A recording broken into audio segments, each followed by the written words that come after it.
facilement. Alors, on a vu hier que un principe fondamental que toute machloket que les Shem Shamaim sofa litkayem, c'est-à-dire que toute dispute, toute opposition, tout point de vue différent qui est pour Hachem, à la fin, c'est mitkayem. Mitkayem, ça veut dire à la fin, ça donne de la hava. À la fin, ça donne de l'entente, de l'amitié et de l'amour. Merci Violette pour votre tzedaka, Hachem, et vous bénisse. Comme on voit que sofa litkayem, comme shekatouv, et vahev besofa, c'est-à-dire qu'à la fin, il y a et bahev, c'est-à-dire qu'à la fin, il y a de l'amour. Ça prouvait que la machloket, que la dispute, elle était en fait pour Hachem. Parce que voilà, elle a amené à un shalom et à une amitié plus grande que ce qu'il y avait avant. Donc ça, c'est le principe de la machloket qu'est les Shem Shamaim. C'est-à-dire quand les gens, ils ont des points de vue différents, mais parce qu'ils sont en train de chercher la vérité, comme on voit dans notre conte de l'infirme. Quand on voit que le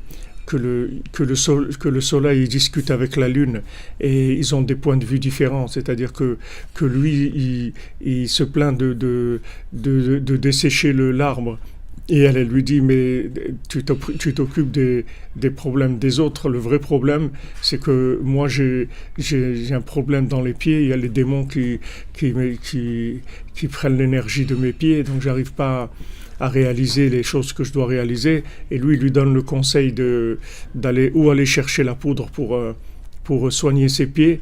Donc ça, c'est une discussion avec des façons différentes de voir les choses, mais la direction, elle est echad. La direction,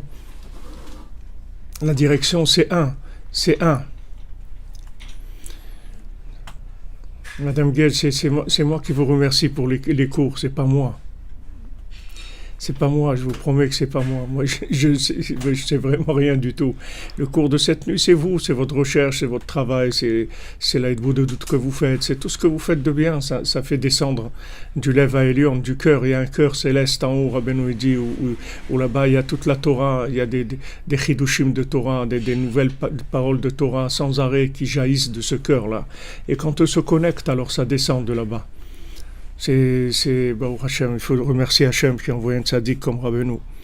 Donc quand il y a des points de vue différents, comme dans un couple, entre les gens, et que chacun il exprime sa façon de voir, mais dans la direction vers Echad, c'est-à-dire pour arriver à Ahava, c'est Gematria Echad, c'est-à-dire on va vers Hashem. Alors en fait, il va sortir de ça une conscience d'Hachem grandie, puisque maintenant mon point de vue, bien qu'il soit vrai, il n'y a aucun problème. Mais il est toujours incomplet. Il n'y a que le point de vue du tzaddik à émettre qui est un point de vue parfait. Il n'y a que le tzaddik à émettre que lui, il inclut complètement la vision divine sur terre. Alors lui, il a une vision parfaite et il a besoin de personne pour enrichir sa vision d'Hachem. Puisque c'est Isha Elohim, c'est-à-dire c'est un homme de Dieu, c'est l'homme de Dieu, c'est l'homme qui a la vision de Dieu sur terre. Donc lui, il a une vision parfaite. Mais à part lui, comme il dit Rabbi Nathan, à part Rabbeinu, il n'y a que des fous dans le monde, c'est tout. C'est-à-dire qu'il y a que des fous. Il n'y a que des gens qui sont en train de chercher à parfaire leur vision de Dieu, parce qu'ils ont conscience que, aussi fort qu'ils soient, aussi intelligents qu'ils soient, aussi purs qu'ils soient, aussi instruits qu'ils soient, ils ont toujours une façon de voir qui doit être complétée par la vision du tzaddik. Il n'y a que le tzaddik qui peut compléter vraiment la vision de chacun. Donc maintenant, chacun qui se trouve dans la yeshiva du tzaddik et que son intention, il a un vouloir de se rapprocher d'Hachem, il est sincère dans son vouloir de se rapprocher d'Hachem, alors il reçoit des infos, il reçoit et il échange avec les autres. Et c'est ça qui fait progresser tout le monde. Exactement, fondement du monde, Yesod Olam, oui. Ça dit que Yesod Olam, c'est la base même du monde. Alors là où il y a, si vous voulez, là où là où il y a un manque dans la vision des choses, et on est tous comme ça, c'est-à-dire que tous, aussi parfaits qu'on soit, mais on est parfait sous un angle, on a besoin de s'enrichir de l'angle de l'autre. Mais pour que l'angle de l'autre il soit valable, il faut qu'il soit dans la même direction. C'est juste un angle de vision de la chose qu'il a, qui est différente et qui va enrichir. Et la direction, elle est echad. Donc, quand maintenant il y a une discussion et qu'on dit mais moi je vois pas les choses comme ça, voilà, je verrai plutôt comme ça, et que chacun il amène sa façon de voir, en fait on va sortir tous enrichis, mais kablin den miden, les uns reçoivent des autres, on va sortir enrichis de la façon de voir de l'autre. Donc dans notre conte de l'infirme, c'est ce qui se passe, c'est-à-dire que maintenant, tous les deux, ils sortent enrichis. C'est-à-dire que le soleil, il a pu donner le conseil qu'il fallait à la lune pour guérir ses pieds. Et automatiquement, ça veut dire que la lumière du soleil, elle s'est transformée au lieu que ça soit une lumière de connaissance uniquement, il l'a transformée en lumière de conseil.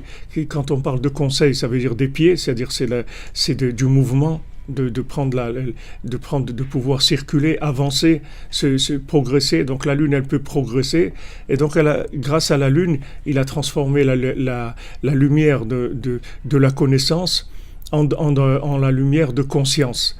C'est-à-dire que Bayomaou y Hashem Echad ou Shmo Echad.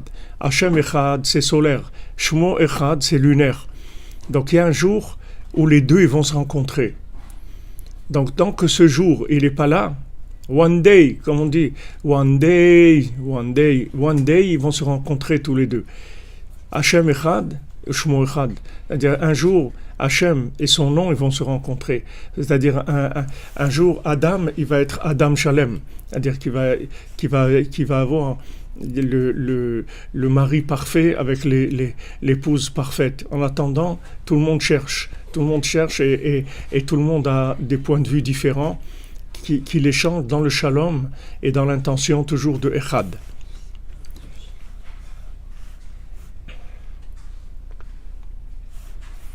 Voilà, comme vous dites, de la lumière féconde et fécondante. C'est-à-dire que la lumière du soleil, elle devienne fécondante. Parce que sinon, comme le soleil lui-même, il l'avoue à la lune, il dit, moi je fais que dessécher l'arbre en fait. En fait, je ne sais pas ce que je fais dans le monde, parce que normalement avec la connaissance que j'ai, il devrait y avoir du progrès dans le monde. Avec toute la connaissance qu'il y a dans le monde aujourd'hui,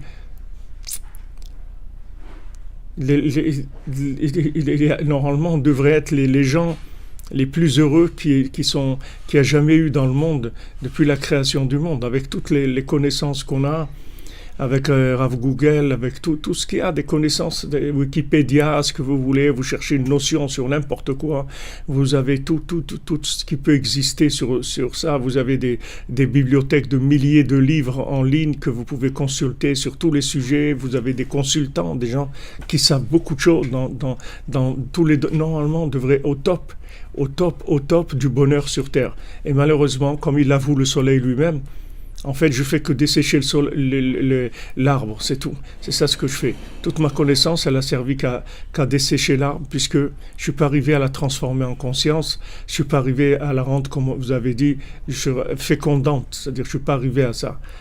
Donc,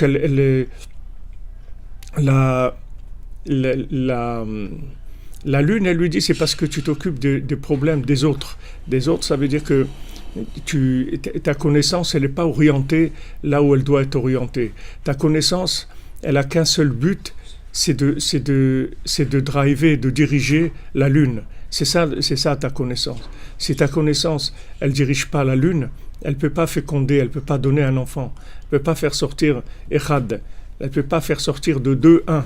Quand il y a un enfant, alors de 2, il y a 1. D'un homme et une femme, il y a un enfant qui vient. Ce Echad, cet enfant. Mais le soleil lui dit, voilà, j'arrive pas, c'est-à-dire que je ne fais que dessécher l'arbre. Et elle lui dit, parce que tu t'occupes des autres, occupe-toi de la lune. Occupe-toi de la lune, occupe-toi d'investir là où il faut investir. Occupe-toi d'investir là où il faut. Comme il dit Yosef à Yehuda, il dit tu pourras pas amener la délivrance tant que tu n'auras pas rapproché tous les gens qui sont éloignés. Pour ça que Mashiach ben David ne peut pas venir tant que Mashiach ben Yosef ne vient pas. C'est-à-dire Mashiach ben Yosef, il va être Me'asef, il va réunir tout le monde. Il va réunir tout le monde, c'est-à-dire il va prendre les gens les plus éloignés et il va arriver à les rendre conscients de l'existence d'Hachem. Il va arriver à les féconder, les gens les plus éloignés.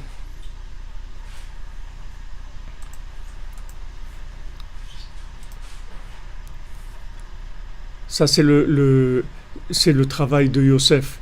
Yosef, il était avec les enfants des servantes, avec les Bnei Bila, les Bnei Zilpa. Zilpa, c'est les gens qui sont Mezulzalim, c'est-à-dire qui sont méprisés. Zilpa et Bilha, c'est les Mevuralim, c'est les gens qui sont complètement paniqués et affolés. C'est avec eux qu'il est Yosef et il les rapproche tout le temps d'Hachem. Donc Yosef, il dit à Yehuda que la rencontre de Yosef et Yehuda, c'est ça, c'est-à-dire que Yosef, il dit d'abord on va aller chercher les gens les plus éloignés. Une fois que ces gens éloignés se seront rapprochés à Hachem, parce que tu auras trouvé la façon de leur communiquer la conscience d'Hachem. C'est pas que de rendre conscients les gens, des élites, des gens qui sont des élites. La preuve de la véracité d'Hachem, c'est quand elle va toucher les gens les plus éloignés. C'est eux qui vont prouver la grandeur d'Hachem. Donc tant qu'on n'a pas rapproché les plus éloignés, c'est pas la peine de vouloir prendre le pouvoir et de dire je vais installer la royauté de David. Même David Ameler, Hachem il a envoyé le prophète, il lui a dit dis à David de ne pas construire le temple. Il ne peut pas construire le temple.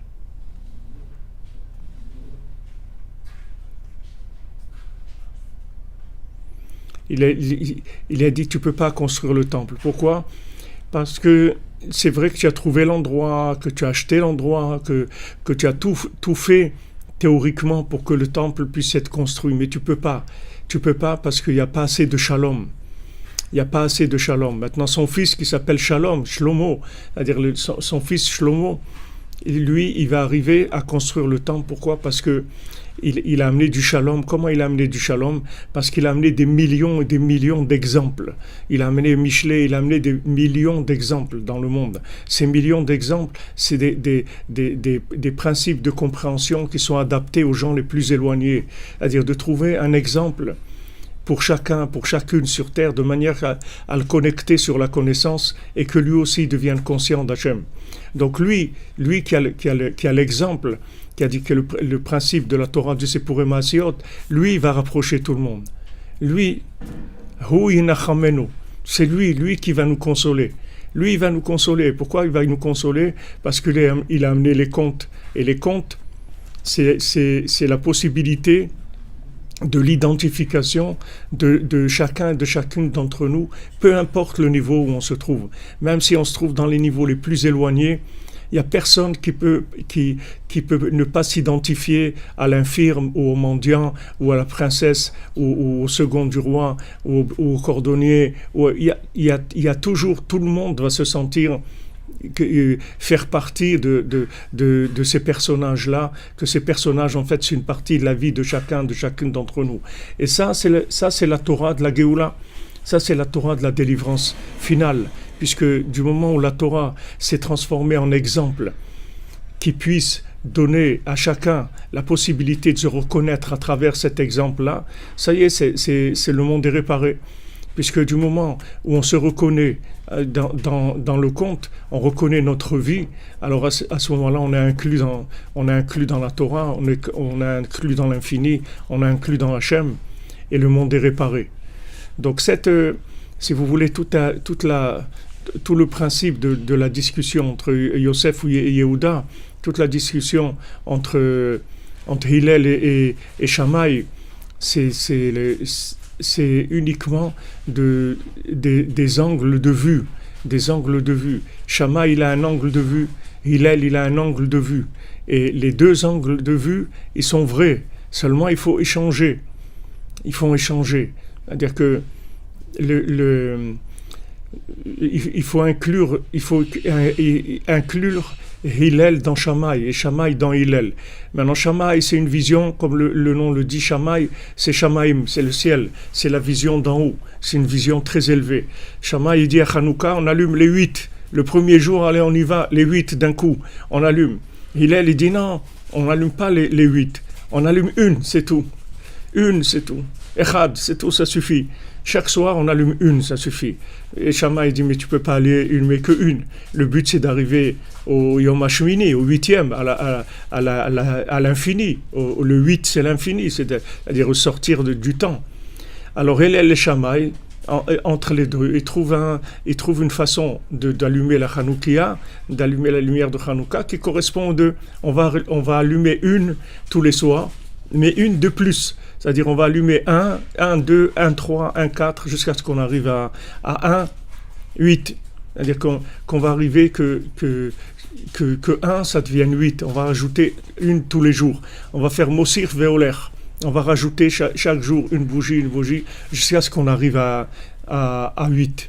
C'est comme ça qu'on arrive à fusionner les deux visions de voir les choses. Mais si on voyait que la vision de Hillel, alors on n'allumerait qu'une bougie tous les soirs. Et d'ailleurs, même si on n'allume qu'une bougie tous les soirs, ça suffit. Au point de vue halakha, on est acquitté. C'est-à-dire on a fait la mitzvah. Même si on allume une seule bougie tous les soirs de Hanouka, il y a aucun problème. Et maintenant, on voit que si quelqu'un, et le Shabbat Hanouka, il n'a pas de quoi allumer, il n'a pas assez d'huile pour allumer la Hanouka, la Hanoukia et les nérotes de Shabbat, alors qu'est-ce qu'il allume? Il allume les nérotes de Shabbat. Et il n'allume pas la lumière de Hanouka. Pourquoi? Le Shulchan Aruch dit parce que Mishum Shalom Bayit, c'est pour le Shalom Bayit, il doit allumer les bougies de Shabbat. Parce qu'il ne faut pas oublier que toutes ces mitzvot, toutes les mitzvot, sans exception, elles ont un seul but, c'est Shalom Bayit. C'est-à-dire qu'il y ait la paix dans la maison. Qu'il y ait la paix dans la maison d'Hachem, qu'il y ait la paix dans la maison de chacun, que la paix dans le Mishkan de chacun. Ve'asuli Mishkan ve'shachanti betocham. Ils me feront un Mishkan et je résiderai dans le cœur de chacun d'entre eux. C'est pour ça que je leur demande de Mishkan. De faire le Mishkan, c'est pouvoir résider dans le cœur de chacun. Donc, si maintenant on n'a pas de quoi allumer et les bougies de Hanouka et les bougies de Shabbat, alors on allume les bougies de Shabbat en priorité. Et ensuite, si on allume les bougies de Hanouka. Pourquoi? Parce que tout le but de toutes les mitzvot, c'est Shabbat Shalom, c'est-à-dire c'est d'arriver à une vision qui soit générale. Voilà, exactement. Comme tu dis, Michael Rouault, Shammai, il est le prototype de la controverse pour l'amour du ciel. Exactement. Tout à fait.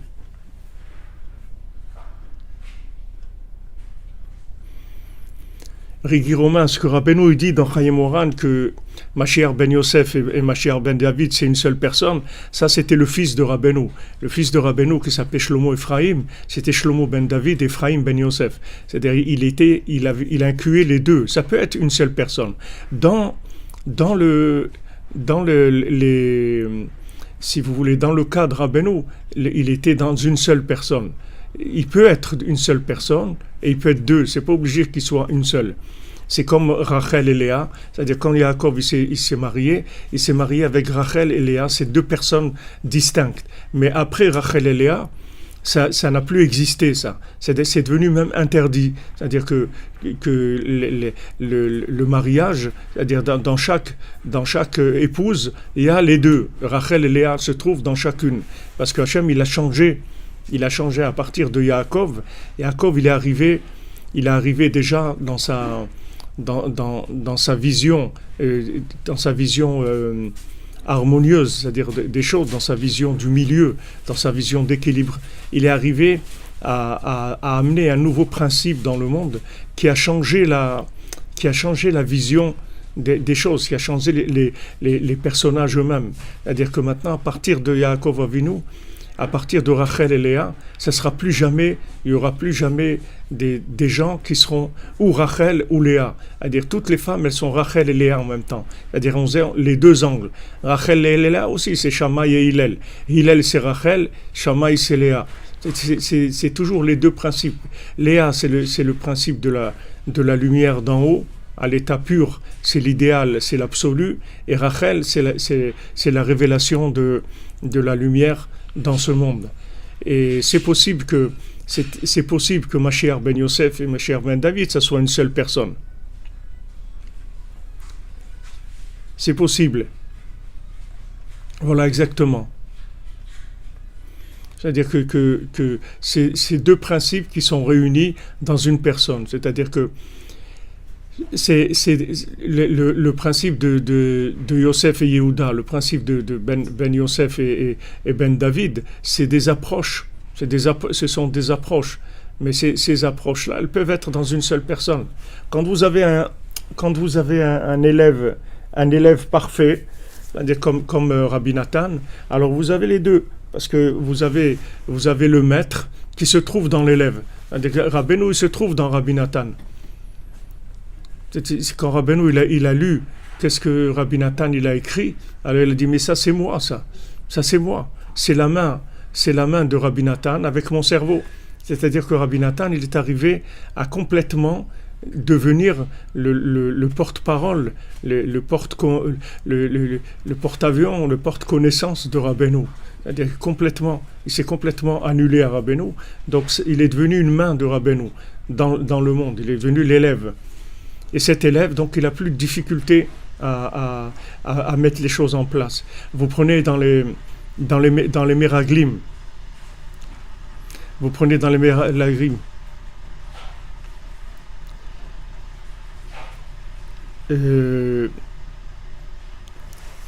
dans les explorateurs, vous voyez les explorateurs, quand ils sont rentrés en Eretz Israël, ils ont vu des géants, ils ont vu des choses qui étaient... En même temps, ils ont vu des géants, en même temps, eux, ils se sont vus comme des fourmis. Et cette vision-là, des géants et de se voir comme des fourmis, en fait, cette vision-là, elle vient de l'accusation des anges sur l'homme. C'est-à-dire, quand Hachem, il a concerté les anges pour créer l'homme, les anges, ils ont dit... Qu'est-ce que c'est l'être humain? Regarde, il va fauter, il va faire des bêtises, etc. Qu'est-ce que tu vas créer toute cette histoire-là? Regarde comment il va être. Il va faire des choses terribles. Pourquoi tu vas créer l'homme? Alors Hachem, il a dit, je vais créer l'homme. Et il a demandé aux anges, il dit, pourquoi vous croyez que vous êtes parfaits? Il dit, oui, nous on est parfaits. Alors Hachem, il a dit, je vais vous envoyer dans ce monde et on va voir qu'est-ce que vous allez faire. Alors les anges, quand Hachem il les envoyait dans ce monde, c'est eux qui ont donné naissance aux géants. Ces géants qu'ils ont vus, les explorateurs, en fait, c'est les enfants de ces anges qui sont descendus dans le monde. Ils ont donné naissance à ces géants. Et ces géants, ils ont si vous voulez, c'est le principe même du mauvais œil. C'est-à-dire que ces géants, ils montrent d'un côté que les êtres parfaits, c'est eux le but de la terre, c'est-à-dire qu'un cordonnier à trois coins, il vaut rien du tout, et que le but, c'est d'être un génie, un être parfait. Et ça donne aussi l'autre côté, que les gens, ils se sentent tous des fourmis à côté de ces géants. C'est-à-dire qu'on se sent nul par rapport à la perfection et on croit que le but de la vie, c'est la perfection. Donc cette vision-là des choses, cette vision des choses, c'est une vision des anges qui se sont opposés à la création de l'homme. Maintenant, cette vision des anges, elle vient dans le monde tous les matins. C'est-à-dire tous les matins, il y a ce principe-là qui vient et qui veut montrer à l'homme qu'en fait qu'il n'est pas capable, qu'il n'est pas valable, que ce qu'il fait ça n'a pas tellement d'importance et que le but c'est de devenir un géant et comme de toute façon c'est une fourmi, il ne va jamais devenir un géant. Alors sa vie elle a pas de valeur, etc. Cette accusation, elle vient tous les jours et tous les jours elle est adoucie. Mais la seule personne qui peut adoucir ça, c'est le tzaddik. Il n'y a personne d'autre qui peut adoucir cette vision-là des choses. Parce que lui, c'est un homme c'est l'homme de Dieu, c'est-à-dire c'est l'homme parfait, c'est l'homme de Dieu, et lui, il a la possibilité de montrer à chacun, à chacune, sa valeur par rapport à Dieu, comme il est, c'est-à-dire là où il se trouve. Il a une valeur incommensurable, une valeur extraordinaire. La moindre chose qu'il fait, la moindre petite action, le moindre petit regard vers Hachem, le moindre petit soupir vers Hachem, le moindre prière, le moindre geste positif, c'est quelque chose qui est plus grand que tout ce que les anges ils peuvent faire en haut. Parce que justement, l'homme il a le libre arbitre et il peut faire des choses extraordinaires. Donc si vous voyez maintenant, quand les Meraglim, merci Michel Victor, qu'Hachem vous bénisse, dans la bracha de Rabbeinu, Bezat Hachem. Quand ils ont envoyé les explorateurs ils sont venus et ils ont découragé tout le monde. Ils ont dit mais personne ne peut vivre en Israël, c'est invivable, c'est une terre de géants, c'est une terre, ils enterrent des gens toute la journée là-bas, ça veut dire qu'il y a les gens là-bas ils meurent parce que c'est trop parfait, c'est trop haut, etc. On va jamais y arriver. Ils ont découragé tout le monde. Maintenant si vous voyez Yehoshua, quand il est rentré en Eretz Israël, aussi il a envoyé des explorateurs. Lui aussi, il a envoyé des explorateurs. Il a fait la même chose que Moshe Rabbeinu. Il a envoyé aussi des explorateurs. Seulement, la différence entre les explorateurs de Yeshua et les explorateurs de Moshe Rabbeinu, c'est que les explorateurs de Yeshua, ils ne sont pas allés pour poser la question « est-ce qu'on peut ou pas ?» Ça, ils ont réglé ce problème-là. Ils savaient qu'ils pouvaient. Ils n'avaient aucun doute sur ça. Maintenant, ils sont allés juste pour s'organiser. Mais ils ne sont pas allés pour voir, attendez, on va aller vérifier, on va voir sur le terrain, on va faire un voyage d'études pour voir si on est capable, est-ce que c'est vraiment vrai, est-ce qu'on peut y arriver, etc. C'est pas dans cet état d'esprit, ça c'est l'état d'esprit des premiers. Mais dans l'état d'esprit des envoyés de Yoshua, c'est qu'ils ont été juste pour s'organiser. Ils étaient convaincus, ils étaient sûrs que c'était bien, puisqu'Hachem a dit « c'est une terre où coule le lait et le miel », donc ils n'avaient aucun doute sur ça. La seule chose, c'est que maintenant, ils cherchaient à s'organiser. Et pourquoi Yehoshua, il est arrivé à ça? Parce que c'était l'élève, c'était la lumière de Moshe qui est passée par l'élève. Et ça devait être comme ça. C'est-à-dire que maintenant, rentrer en Eretz Israël pour Moshe Rabbeinu, c'était pas possible. Parce que Moshe Rabbeinu, il a tapé sur le rocher. C'est-à-dire Moshe Rabbeinu, il n'a pas pu attendre que le rocher il donne de la lumière, c'est-à-dire de la lumière de la Torah, qui est l'eau qui sort du rocher, qu'elle sorte de par elle-même. Hachem, il a dit, tu vas parler au rocher. Tu vas parler au rocher, et lui, il a frappé le rocher. C'est-à-dire que lui, il a utilisé sa connaissance, la connaissance qu'il avait pour déclencher l'eau de la Torah qui sort du rocher. Mais Yehoshua, c'est pas comme ça. C'est-à-dire Yehoshua, lui-même, il est le résultat de la lumière de Moshe Rabbeinu. Lui-même, il est lunaire par rapport au Moshe Rabbeinu. Donc lui, quand il a pris la lumière de Moshe Rabbeinu, vous pouvez être sûr que la lumière, elle est parfaite, parce que c'est la lumière d'un élève. C'est pas la lumière du maître. Donc il n'y a pas de, si vous voulez, il y a aucun danger dans l'approche de la lumière de Yehoshua. Donc Yehoshua, quand il envoie des explorateurs à Yéricho qui rentrent et qui reviennent en leur disant voilà ce qu'il faut faire, etc. Parce qu'ils sont rentrés, ils ont fait des guerres aussi, ils sont pas été dans l'hôtel Palace 5 étoiles, ils sont rentrés, il fallait se battre, mais seulement tout était réglé déjà. C'est-à-dire que quand maintenant le fils, vous voyez dans le conte du fils du roi et du fils de la servante, maintenant le point de départ, c'est-à-dire pour qu'il se bouge, le fils du roi, il faut qu'il prenne conscience qu'il est un fils de roi. Ça, c'est le point de départ. Une fois qu'il a pris conscience qu'il est fils de roi, alors là, il va commencer à chercher son trône. Il va chercher sa vie. Il va chercher qui il est. Comment il va réaliser ça? Donc il passe par toutes les péripéties de la vie, jusqu'à ce qu'Hachem il intervient dans son rêve, comme on a vu cette nuit, jusqu'à qu'Hachem il prend la main même de l'infirme et il la met sur une des quatre facettes de la pierre. C'est-à-dire il le fait prendre par l'endroit où la lune et le soleil se rencontrent. C'est là où il a pris. Ça, comme on l'a vu dans les explications, il dit ça c'est la main d'Hachem. Il n'y a personne qui peut faire ça de par lui-même. Comment il va savoir que c'est ça qu'il doit prendre? Donc maintenant, quand il y a une maturité qui arrive, chez le fils de roi, pour qu'il commence à mettre en place son pouvoir, comme on étudie ici. C'est-à-dire qu'il commence à se mettre à sa place, enfin, et croire en lui, et commence à développer le bien qu'il y a en lui, pour lui et pour son entourage et pour lui, toute l'humanité. Quand il est prêt à ça, alors Hachem, il intervient. C'est-à-dire que ce fils de roi, il commence à rêver tous les soirs. On lui dit, va là-bas, va à la foire, et le premier travail qu'on te propose, tu l'acceptes. Et lui, il veut pas. Et lui, il se réveille, il dit, qu'est-ce que c'est? Non, j'ai pas envie. Moi, j'ai pas envie d'aller là-bas, aller à la foire, et c'est pas mon truc, j'ai pas envie, etc. Et il rêve encore, et il rêve encore. Il rêve encore une autre fois. Il rêve encore une autre fois.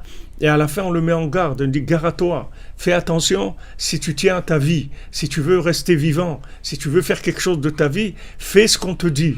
Et à ce moment-là, il prend conscience et ça y est, c'est pas la République en marche, mais c'est la royauté en marche. C'est-à-dire, il se met en marche vers sa royauté, c'est-à-dire vers son trône. Alors, la première chose, c'est qu'il rencontre l'homme de la forêt. Il rencontre le tzaddik, c'est la première chose. Il rencontre l'homme de la forêt, et l'homme de la forêt, il dit, ça y est, arrête de courir derrière ces animaux qui se sauvent tout le temps. Sache que maintenant, c'est ta Géoula qui est arrivée, et tu vas trouver ta place, etc. Alors, il lui donne la petite boîte qui chante sur les animaux. C'est-à-dire, il lui donne ce petit objet là extraordinaire qui chante quand on le met sur les animaux, sur l'animal, sur les animaux. Cette petite chose qui chante, c'est la mélodie de la connaissance, c'est le shir de la chokma. Il lui donne la chokma, waouh, extraordinaire. Un homme qui arrive à de la connaissance comme ça, c'est merveilleux, etc. Et après, il rencontre un chevalier. Et ce chevalier-là, ou ce cavalier plutôt, il lui dit, regarde, qu'est-ce que tu vas faire avec ça? C'est de la connaissance pure, tu ne pourras rien faire avec ça. Si tu me donnes ça, tu es prêt à lâcher ça. Moi, je vais te donner la bina. Je vais te donner mes vides d'avar, mes torts d'avar. Tu vas arriver à déduire les choses. La bina, c'est lunaire, c'est féminin. Bina, c'est aime la bina. C'est-à-dire que le principe de la bina, c'est le principe de la femme. Donc maintenant, quand il lâche la connaissance pour prendre la bina, tout de suite, il comprend que ça y est, il peut arriver, il peut réussir, il peut arriver à trouver le trône qui correspond à sa royauté à lui, c'est-à-dire à mettre en place sa royauté. Donc il va vers le pays qui n'a pas de roi, c'est-à-dire il va dans un endroit où les gens ne se sont pas trouvés, où les gens ne sont pas arrivés à s'organiser, et il va commencer à aller, comme on voit dans notre Torah ici, il va commencer à être mochiach otam, c'est-à-dire il va commencer à leur montrer la Torah qui correspond à leur connexion avec Dieu. Il va leur montrer cette Torah à tous ces gens-là. Et maintenant, quand il arrive dans le pays, ils lui disent, ils lui disent, mais comment tu vas arriver? Tu crois que maintenant on t'attendait à toi? Tu sais combien ils sont pas arrivés? Parce qu'ici c'est un pays de gens hyper intelligents. Que le plus bête de ce pays, c'est l'homme le plus intelligent dans n'importe quel pays du monde. Donc ici, tu es un pays de génie. Ne crois pas qu'on est des gens, on n'a pas trouvé de roi. Ne crois pas c'est parce qu'on est en manque de quoi que ce soit. C'est parce que c'est un pays de génie. Lui répond, il leur dit, regardez, comment je vais devenir roi? J'en sais rien de ce pays. Mais ce que je peux être sûr, ce que je suis sûr, c'est que je vais y arriver, c'est tout. Ça, c'est la bina. C'est-à-dire, il a compris qu'il allait arriver.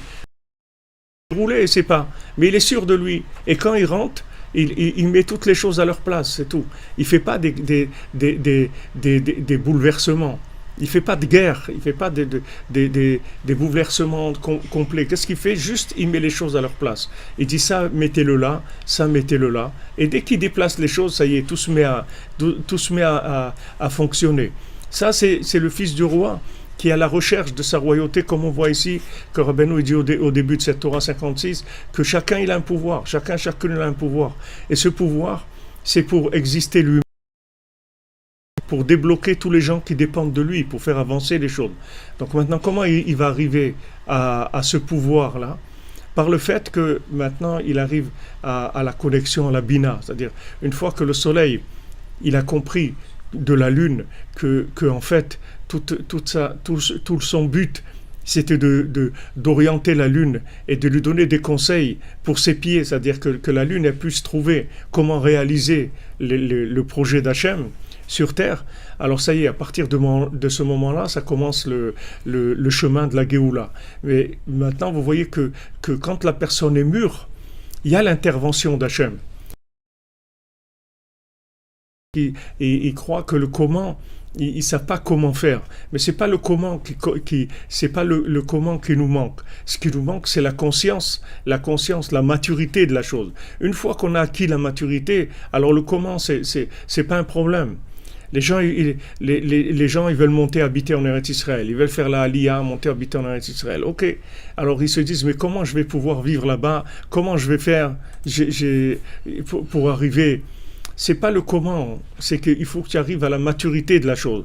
Une fois que tu es mûr pour la chose, alors le comment, il est évident. Parce que le comment, c'est la bina, ça va être évident après.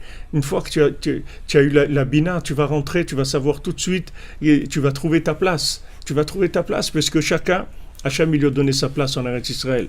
Hachem il a donné chacun, donc chacun a sa place en Eretz Israël. C'est pas la peine de demander comment, le comment il est fait déjà. C'est seulement de le trouver, c'est-à-dire pour l'instant tu n'as pas la maturité qui te donne l'évidence de la vision.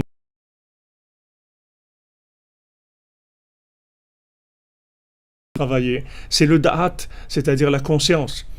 Tu dois continuer à développer la conscience de la chose. Une fois que maintenant tu vas arriver à la conscience, à la maturité de la conscience de la chose, l'action, elle va être évidente. C'est-à-dire que tu ne vas pas avoir un problème de réaliser le projet. Le problème de la du projet, c'est un problème de conscience, c'est tout. Une fois que maintenant la connaissance que tu as de la chose, elle s'est transformée en conscience, alors il n'y a aucun problème dans le comment. Quand est-ce qu'il y a un problème dans le comment? Quand tu veux sauter de la connaissance à l'action. Là, il y a un problème dans le comment. Là, tu commences à chercher comment. Parce que pourquoi? Parce que tu es aveugle. Parce que tu es aveugle. Le soleil, il est aveugle. La lune, c'est les yeux du soleil.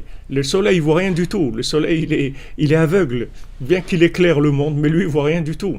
Parce qu'il n'a pas de rapport avec ce monde. Il n'a aucun rapport avec ce monde. C'est-à-dire que toute la connaissance, tout l'esprit, il est obligé de passer par le médamé, par l'imagination. Il est obligé de passer par l'imaginaire pour avoir un rapport avec ce monde. Il n'y a pas de rapport direct entre l'esprit et le monde. L'esprit, dans sa pureté, dans son essence, il n'a aucun rapport avec ce monde. Il a juste de la connaissance. Mais cette connaissance, elle passe par l'imagination.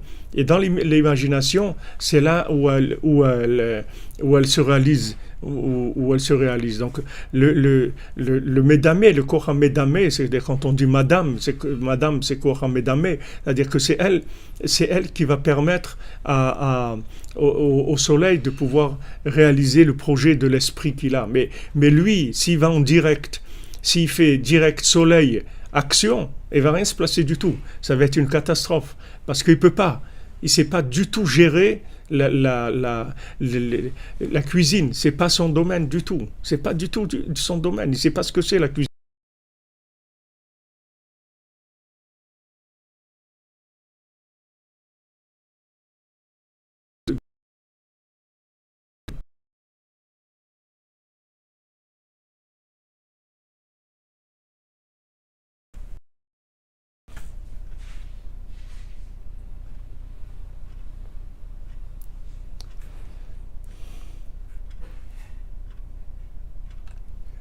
La bina, c'est pas de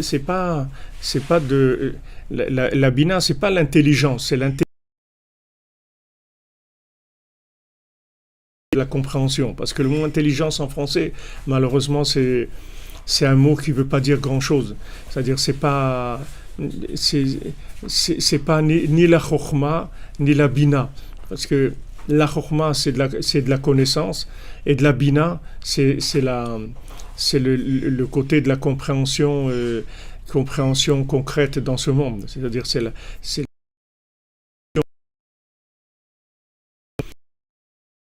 et la réalité. Comment déduire dans la réalité la connaissance. Comment déduire dans la connaissance son adaptation à la réalité. Ça, c'est le monde de la bina. Et la chokhma, c'est la connaissance. Mais le mot intelligence, c'est un mot très, très... C'est pas un mot c'est pas un mot précis, si vous voulez. En fait, ça veut rien dire du tout, l'intelligence. Le mot intelligence, il veut rien dire du tout. C'est-à-dire il a pas, il faut l'expliquer, c'est-à-dire il faut le mettre en place. Ou vous le mettez du côté de la chokhma.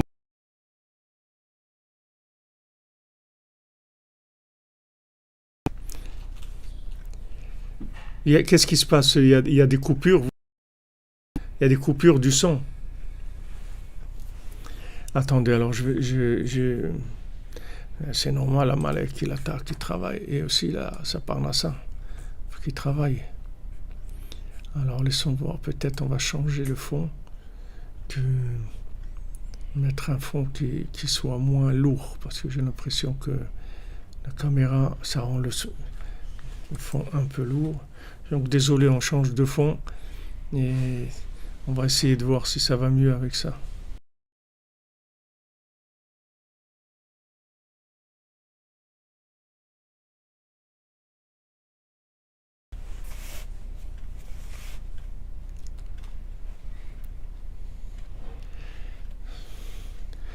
Voilà, dites, voilà, comme tu dis, Michael Roux, il faut passer le mur du son.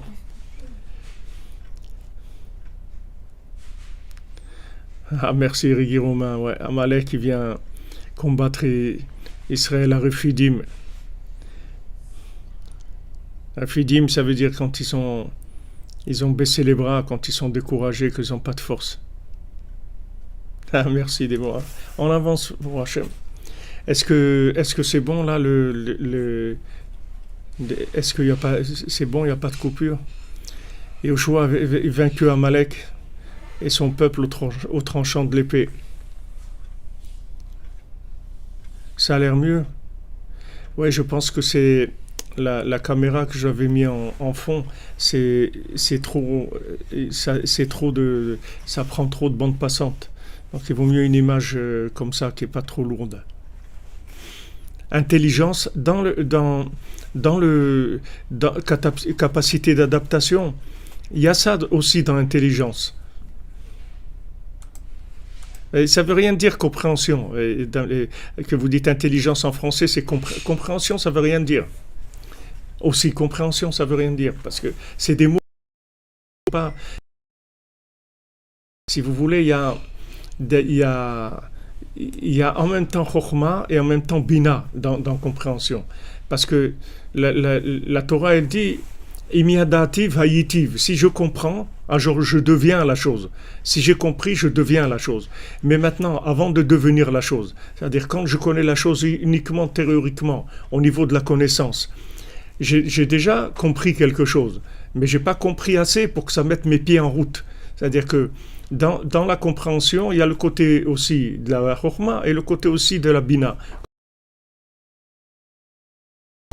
Mais dans le Lashon HaKodesh, c'est très distinct. Il y a, en hébreu, dans la langue sainte, c'est très clair. C'est-à-dire que la chokhma, c'est une chose, la bina, c'est autre chose. C'est deux aspects complètement différents. Et les deux, ce sont des intelligences. Une, c'est l'intelligence théorique, l'autre, c'est l'intelligence pratique. Mais les deux, ce sont des formes d'intelligence. C'est l'intelligence masculine, l'intelligence féminine. Mais les deux, ça s'appelle de intelligence. Vous dites, ça coupe encore? Alors attendez, on va enlever carrément. Je ne sais pas si ça vient de ça. J'essaye, mais je ne sais pas si c'est ça le problème. Je ne sais pas si c'est le problème, c'est l'image derrière.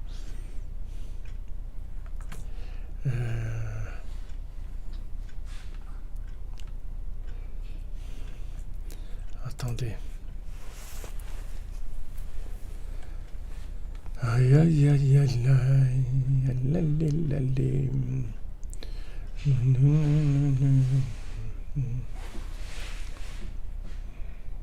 Ah, il ne laisse pas tranquille. Hein. Ah, il fait son boulot, qu'est-ce qu'on va pas lui en vouloir.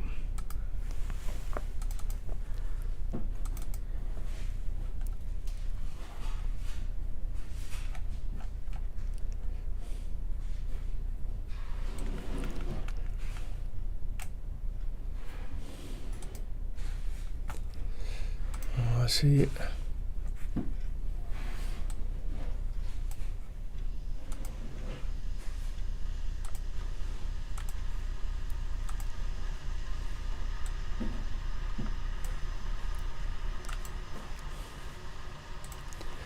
Voilà, on va essayer comme ça. Sinon, ça veut dire qu'il y a un problème dans la connexion Internet. Exactement. Il faut l'interaction, comme vous dites.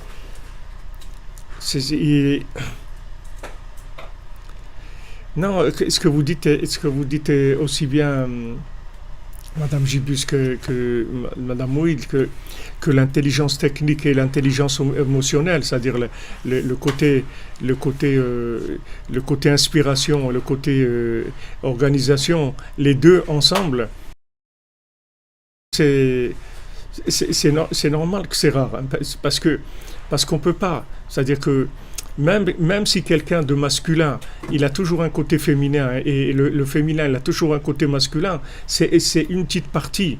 Mais il n'y a pas aussi féminin que le féminin, il n'y a pas aussi masculin que le masculin. Donc maintenant, l'intelligence théorique, elle est masculine et l'intelligence pratique, elle est féminine. C'est la bina.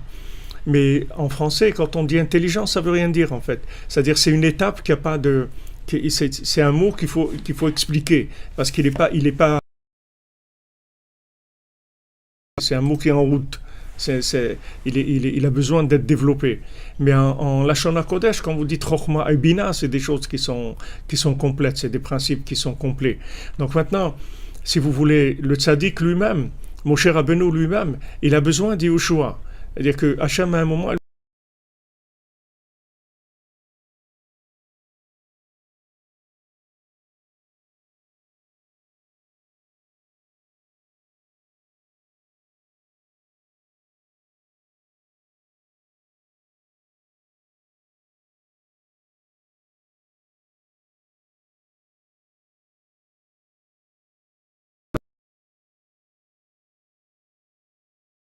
c'est simple. C'est-à-dire c'est que le tzaddik qui arrive à faire cette chose-là, d'arriver à elle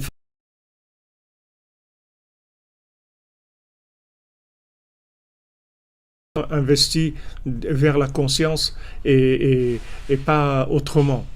Il y avait une fois le fils de Rabbi Nathan, la veille de Rosh Hashanah, il y avait quelqu'un qui lui a posé une question dans le Talmud. Et cette question, il a posé à tous les rabbinim de l'Ukraine, les plus grands rabbinim de la génération qui étaient en Ukraine, et il n'y a personne qui avait la réponse. Alors, quand il sortait du mikvé la veille de Rosh Hashanah à Ouman, il est venu, il lui a posé cette question. Et en marchant, le fils de Rabbi Nathan, il lui a répondu à la question. Alors l'autre, il a regardé. Et il a dit, waouh, mais vous savez cette question, je l'ai posée à... Et